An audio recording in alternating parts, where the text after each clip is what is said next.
Terima kasih atas kesempatan yang diberikan kepada saya. Pada saat ini saya akan memaparkan materi saya yaitu dasar-dasar pengetahuan. Dalam bab ini akan dibicarakan dasar-dasar pengetahuan yang menjadi ujung tombak dalam berpikir ilmiah. Dasar-dasar pengetahuan itu ialah sebagai berikut. 1. Penalaran. Yang dimaksud dengan penalaran ialah kegiatan berpikir menurut pola tertentu, menurut logika dalam tujuan untuk menghasilkan pengetahuan berpikir. Berpikir logis mempunyai konotasi jamak, bersifat analitas. Aliran yang menggunakan penalaran sebagai sumber kebenaran ini disebut aliran rasionalisme, dan yang menganggap fakta dapat tertangkap melalui pengalaman sebagai kebenaran disebut aliran empirisme. 2. Logika, cara penarikan kesimpulan. Ciri kedua logika atau cara penarikan kesimpulan yang dimaksud dengan logika sebagaimana didefinisikan oleh William S.S. ialah pengkajian untuk berpikir secara sahih atau valid.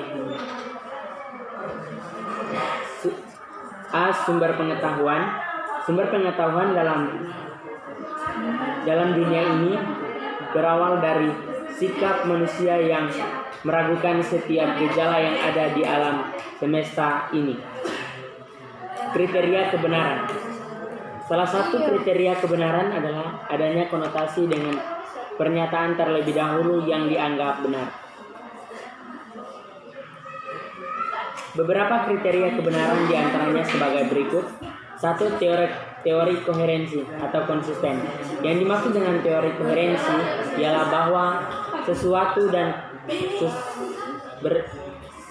bahwa suatu pernyataan dianggap benar bila pernyataan itu bersifat koheren dan konsisten dengan pernyataan sebelumnya yang benar.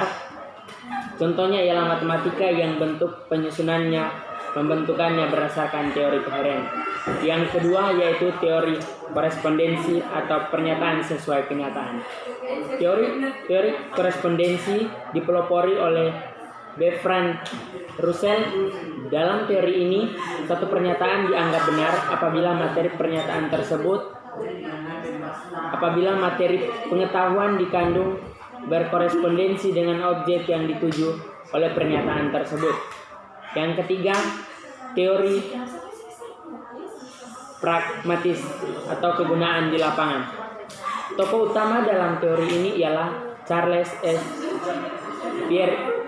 Peirce. Teori pragmatis mengatakan bahwa kebenaran suatu pernyataan diukur dengan kriteria apakah pernyataan tersebut bersifat fungsional dalam kehidupan praktis. Kriteria kebenaran didasarkan atas kegunaan teori tersebut. Selanjutnya, ontologi, apa yang dikaji. Ontologi ialah hakikat apa yang dikaji atau umumnya sendiri.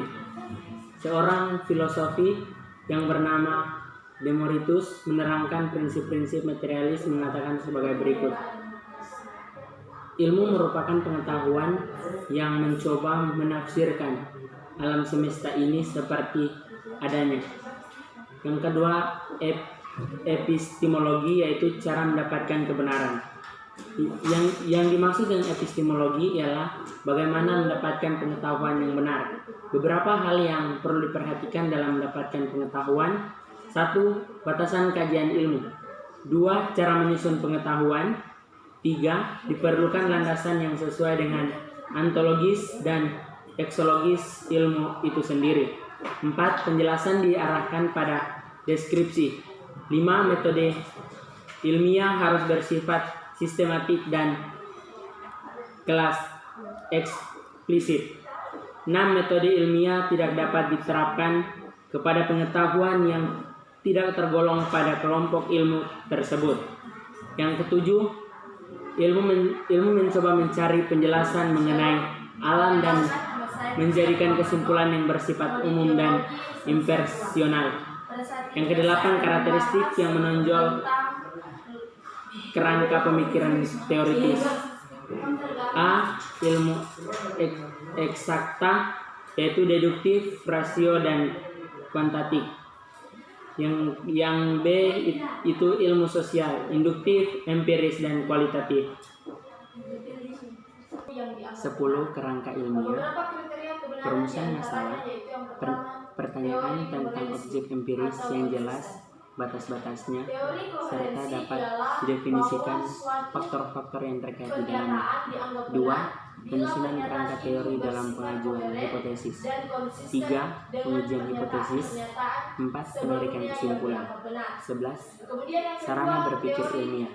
Sarana berpikir ilmiah adalah bahasa ilmiah yang merupakan sarana komunikasi ilmiah yang ditujukan untuk menyampaikan informasi yang berupa pengetahuan. Matematika adalah pengetahuan sebagai sarana berpikir deduktif. Yang selanjutnya itu statistik. Statistik ialah pengetahuan sebagai sarana berpikir induktif. 12. Aksiologi yaitu nilai guna ilmu. Aksiologi adalah menyangkut masalah nilai kegunaan ilmu. Ilmu tidak bebas nilai. Artinya adalah pada tahapan tertentu kadang ilmu harus disesuaikan dengan nilai-nilai budaya dan moral dalam serta masyarakat. Berdasarkan penelitian aksiologi terdapat 5 hal yang telah berubah selama periode.